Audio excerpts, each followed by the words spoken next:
On this episode, we test the new Silverado Custom Trail Boss. It's a full-size truck with a big engine and an affordable price. That's coming up right now on Driving Sports TV.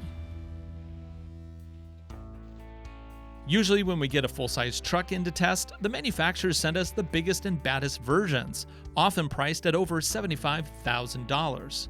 Well, not everybody wants that. In fact, I expect many of our viewers will love this.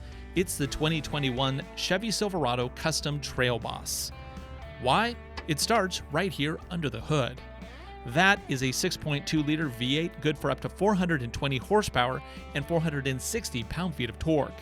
It's connected to full-time four-wheel drive with a 2-speed transfer case and a 10-speed automatic transmission. To complete the package, our test rig is optioned with all-terrain tires and a standard auto-locking Eaton differential in the rear. EPA rates this setup at 15 miles to the gallon in town and 19 on the highway. All that sounds pretty good, right? Well, it gets better. Price as it sits here, only $49,290 US, including destination. So what gives? Why does every F-150 and Ram we test price out at more than the cost of a small house? It comes down to the rest of the package.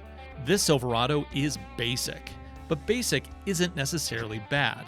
Let's check out the rest of what it does have and if this is a package worth the compromise. In the back, the Silverado includes a tow hitch. With this powertrain, it can tow up to an impressive 13,300 pounds. The rear gate is nicely damped, dropping smoothly with the push of a button. Built-in bumper steps make getting into the bed easy.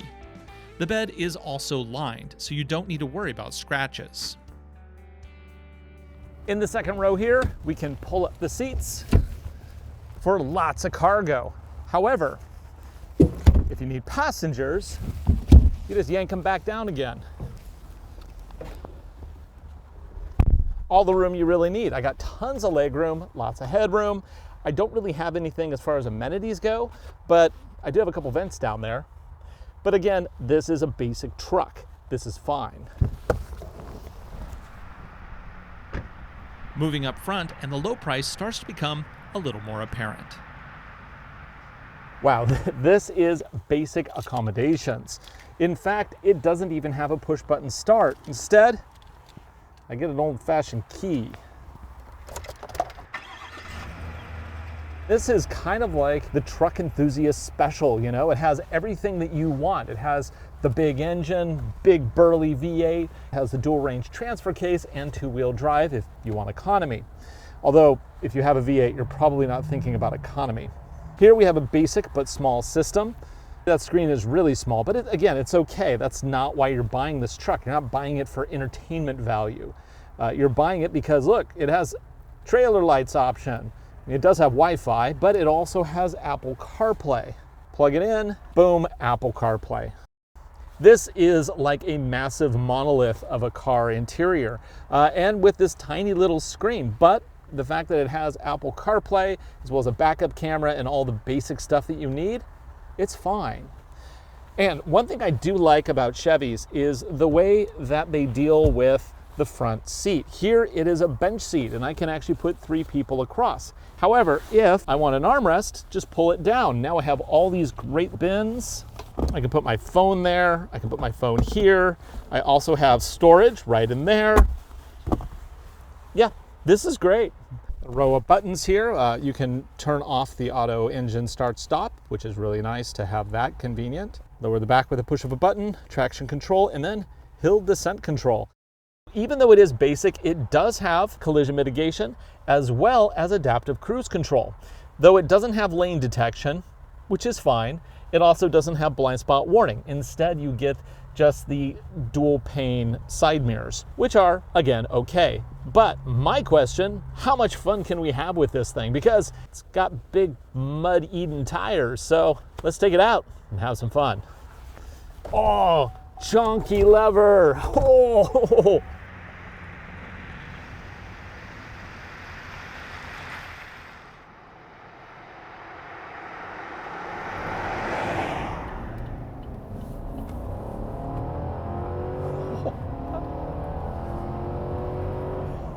Even though this is the cheaper version of the Trail Boss, the more expensive one being the LT, The Custom here actually comes with adaptive cruise control and collision mitigation. It used to be an add-on option, but for 2021, it's now standard.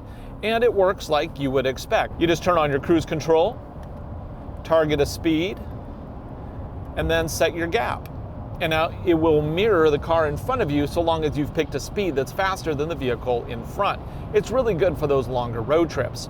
However, this does not have some of the other things that you might consider basics or necessities in 2021.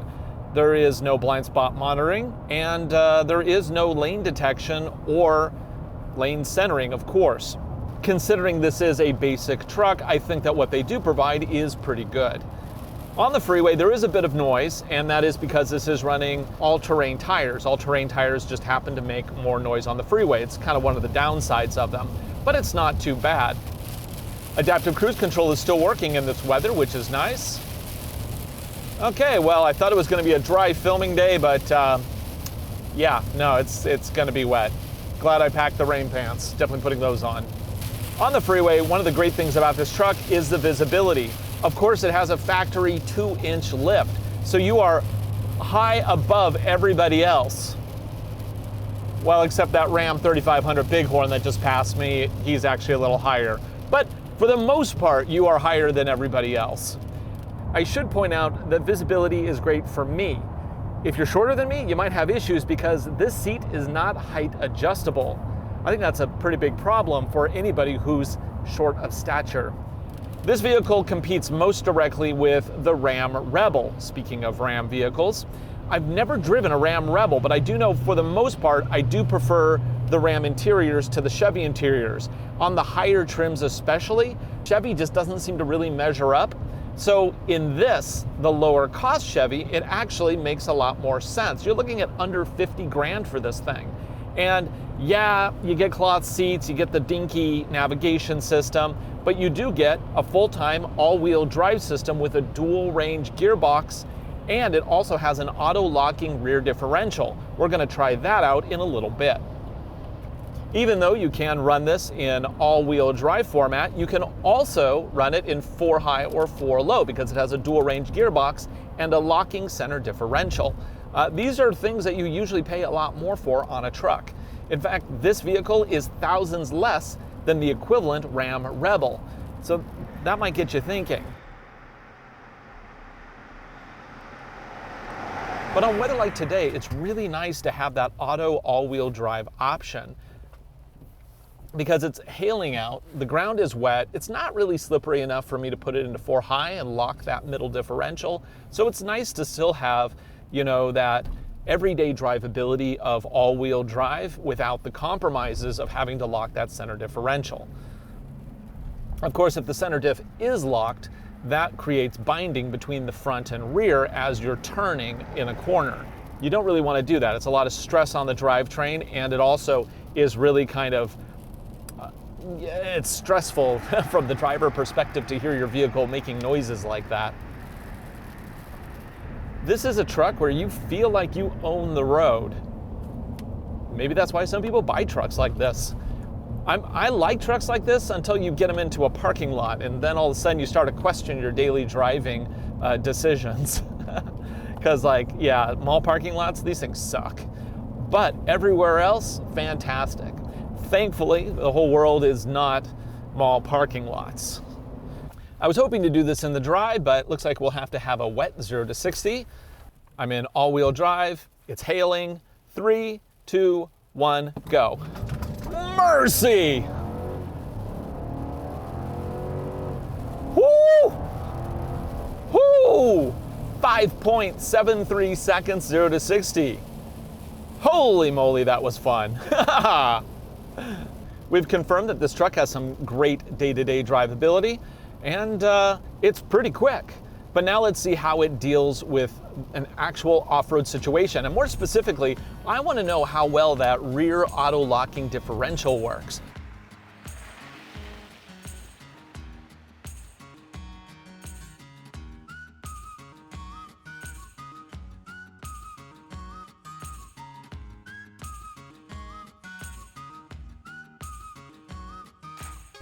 Huh, will you look at that?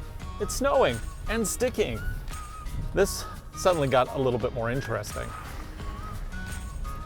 So I guess we'll find out how well these Goodyear Wrangler all-terrains deal with snow today too. Wasn't the plan, but snow day. It's not very common that we get really nice puffy snow at this level this late in the season, but hey, I'll take it. I just realized how slippery this is. It's because it's right at the edge of freezing. So it's not just snow, it's also really slick, icy, slushy stuff. Oh boy, gotta be careful here because there's a little bit of a cliff out there on the side.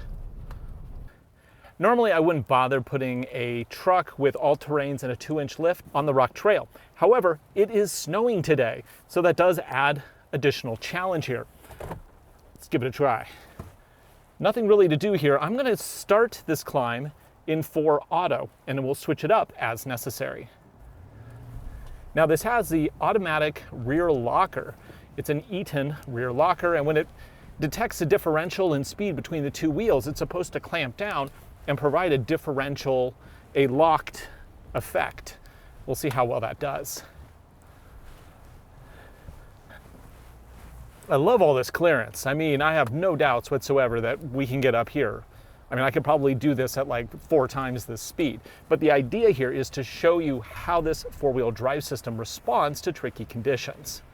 So now we have no traction on this wheel or that wheel. I'm just gonna lay on the throttle a little, and you can see how the wheels respond. Let's do that again, and this time I'm gonna pull up the display of the 4-wheel drive system so we can see what it's doing. As I accelerate, it's detecting slippage on the outside and clamping down and moving forward, just like it's supposed to do. No issues so far. So I'm just gonna go up all the way. Okay, easy. Didn't have to change anything up. Could even take the hard line, no problem. And there's one more feature I'm gonna test here before we move on to more challenging stuff. Hill descent control. So I just hit a button there. It indicates there. Now the question is can I control it? Okay, I'm gonna stop completely. I don't see anything on the dash indicating that I'm controlling speed here. I'm hitting down and it's doing nothing. Although the descent speed is reasonable, it might be one of those systems that detects your entry speed. Oh, it stopped me completely. I have not put my foot on the brake. Let's move forward a little. Okay. Oh, this is reasonable. It detected a precarious situation and it's like, whoop, hold on. That's nice. Okay, so it's a pretty smart system. That's great. Now let's move on to more challenging terrain and see how well this 4-wheel drive with the auto rear locker can respond in conditions like this.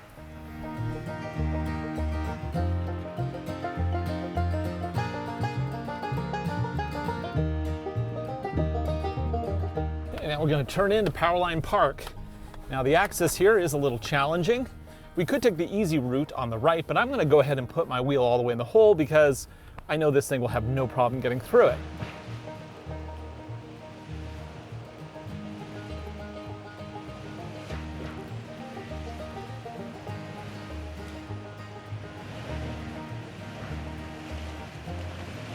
Unfortunately, the track I had in mind is covered with 3 to 4 inches of wet, sloppy snow.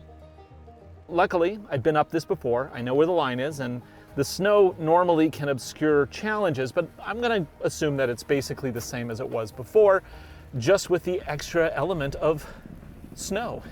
To prepare, I am going to put the vehicle into 4 low, which it wants me to shift into neutral for that. Fine. Shift in progress, traction off. Drive. Now that rear locker should engage automatically as I need it. There's nothing else really for me to do here. Let's see what this does. Now this is a much bigger vehicle than I brought out here before on this, so it'll be interesting to see how well this handles it. Okay, whoa, whoa, I can feel that locker kicking in. Come on, you got this? Whoa, it's doing it, it's doing it. I just have to keep the faith and keep my foot on the throttle. Is it going to drag anything? Because it's so long. Let's back up a little bit and Okay, let's go there. Now this does have underbody protection, so that should help in the event that we get slip. Oh man, this is so steep. I can feel that rear diff. Now hopefully we're seeing something with that rear camera. Let's go reverse. I'm wondering, am I actually dragging on these rails? Yep, my rails are actually dragging. Huh, well that's problematic. Let's see if maybe I can go a little more to the right. Oh, can I do it? Can I do it? No, we're getting stuck here. It's just physically too big. But we were able to feel that rear differential really do its job. And that's kind of what we're doing here. We don't want to necessarily accomplish the course, although it's not bad to do it, but it's really about learning what the system does in response. And physically, this vehicle is just too long. However, that rear diff really did engage, and that is a good thing. Let's see if we can find some other place to play here. Okay, so I bit off a little more than I could chew with that first one. Let's kind of explore the area in the snow and see if there's a better line for me to take here. Man, this thing is big though. Gotta be careful not to scratch it or hit any unexpected rocks. However, with the extra 2-inch lift, that'll minimize that issue.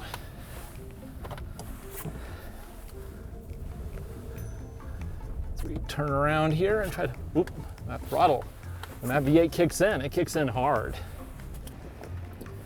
Getting the good line is right, and this thing is so big, I'm not gonna make that corner. Because of course this is a full-size truck. Proper one at that. I still think I need to go a little bit more that way. Now I am in 4-low still, so I'm gonna get binding on the turns, but that's okay because I'm on snow and it's really slippery. Let's see if we can get up this part now. I would rate this one as easier than that other climb, but there is a point where physically your wheels aren't touching because we were on the sliders, so that really doesn't say anything negative about the all-wheel drive system, 4-wheel drive system. It just says that this is a big truck. So going up here, oh yeah, like butter. No problem at all. Now, it's a little deceiving. There are some really deep trenches in this snow, but you can't really tell because they're covered in snow. So I took the 4Runner and the LX570 up here, and there were several spots that I had to be really careful not to scrape. So that holds true here, even with the 2-inch lift. Nice. Okay. Yeah, no problem at all. Now that we made it to the top, it's time to consider what to do next. Of course, one of the best things about snow and over 400 horsepower in a truck is switching into 2 high. Traction control's back on. So let's turn off traction control. Where is that? It's right there. And snowblower mode. More than just for fun, you can actually see the rear diffs kick in right here.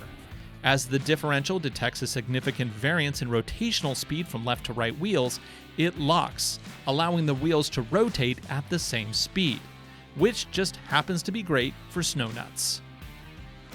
The Trail Boss is a nice package if you want to have something that can tow a lot, but also is capable of having fun on the weekends and you don't want to spend 80 grand on a pickup. I'd definitely consider the Silverado Trail Boss Custom. It's unfortunate we weren't able to try this out like on proper dirt. Snow can add to the hazard, that's for sure, but we had some fun today. What do you think? Would you pick this or would you pick the Ram Rebel? Post a comment below. For Driving Sports TV, I'm Ryan Douthit. Thanks for watching. We'll see you again right here next week. Oh, and drive safe.